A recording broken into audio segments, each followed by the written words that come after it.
আসসালামু আলাইকুম। আপনারা সবাই কেমন আছেন? আমি ভালো আছি।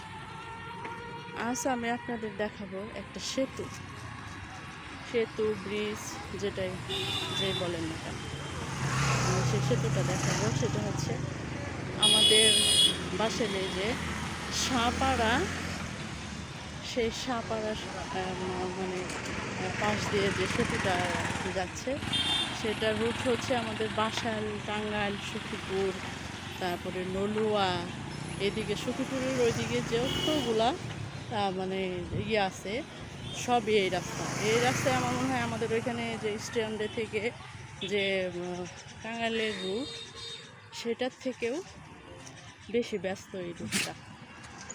দেখেন এই সেতুটা এত চাপা, দেখেন অনেক বড় সেতু। তারপরে যদি আরেকটু পাশে হতো,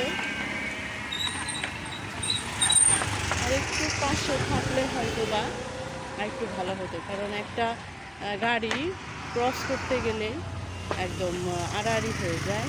আর এই যে ফুটপাত, লোকজন যেখান দিয়ে চলাফেরা করে, এই যে দেখুন কতটা ছোটো, এখান থেকে একজন মানুষ যাতায়াত করতে অসুবিধা হয়। আর এই যে উপরে যে ইটা দিছে, এই যে রেলিং বলে, এটা হচ্ছে কোমরের থেকেও নিচে। এটা অনেক মানে ভয়ের ব্যাপার, কারণ নিচে হচ্ছে নদী। আর এটার উপর দিয়ে যখন দুইটা গাড়ি পাস হয়, তখন এই উপর দিয়ে যখন মানুষ যায়, তখন একটা শব্দে বা যে কোনো কারণেই মানুষ একটা গাড়ি দেখা যায় যে একটু পড়ে যাওয়ার সম্ভাবনা থেকে যায়।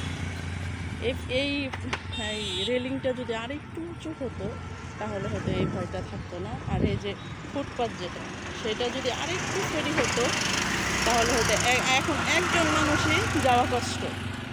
দেখেন এত টাকা খরচ হয়েছে এই সেতু ব্রিজটা তৈরি করতে, অথচ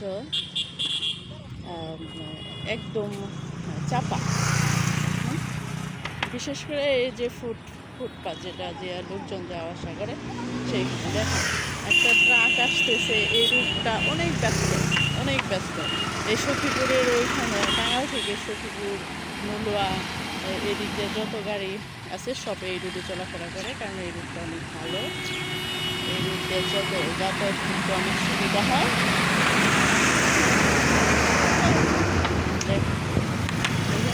একটা গাড়ি পাস হলে আরেকটা গাড়ি গেলেই একদম আড়াআড়ি হয়ে যায়।